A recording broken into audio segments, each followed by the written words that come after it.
Elle a déjà remporté les épreuves éliminatoires et elle espère bien être sur le podium en finale. Miss Languedoc-Roussillon vise le titre suprême, celui de Miss France. Et vous allez voir que rien n'est laissé au hasard dans sa préparation. Digne d'un sportif de haut niveau, elle est aidée par un ancien champion de France de karaté, Jean-Philippe Faure, Sylvie Bonnet. 3 fois par semaine, entre 2 cours à la faculté Paul Valéry, Aurore retrouve son coach Christophe à la salle de sport. Donc là, aujourd'hui, ce qu'on va faire, c'est qu'on va démarrer par un petit peu de cardio sur le tapis.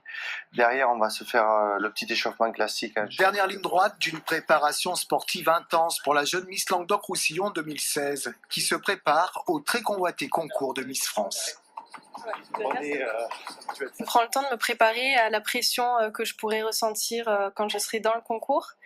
Donc ça, c'est important aussi. Et puis, voilà, ça m'apprend aussi à me surpasser parce qu'il y a des moments où ils me demandent de faire des exercices. Quand j'en peux plus, il faut quand même que je continue. Dépêche-toi, 6. À l'ordre du jour, entraînement physique, sophrologie, tout un programme destiné à la gestion du stress.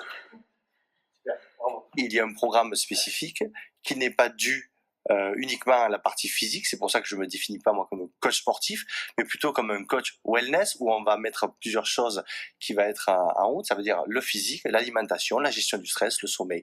Tout ça fait qu'on se sent bien et on rentre dans un cercle vertueux.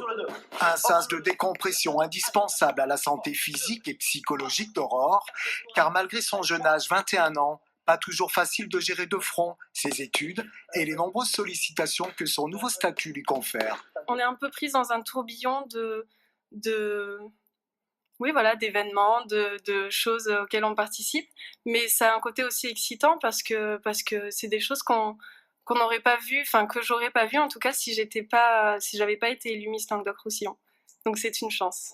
Une chance qui pourrait bien lui sourire à nouveau le 17 décembre prochain à l'Arena de Montpellier.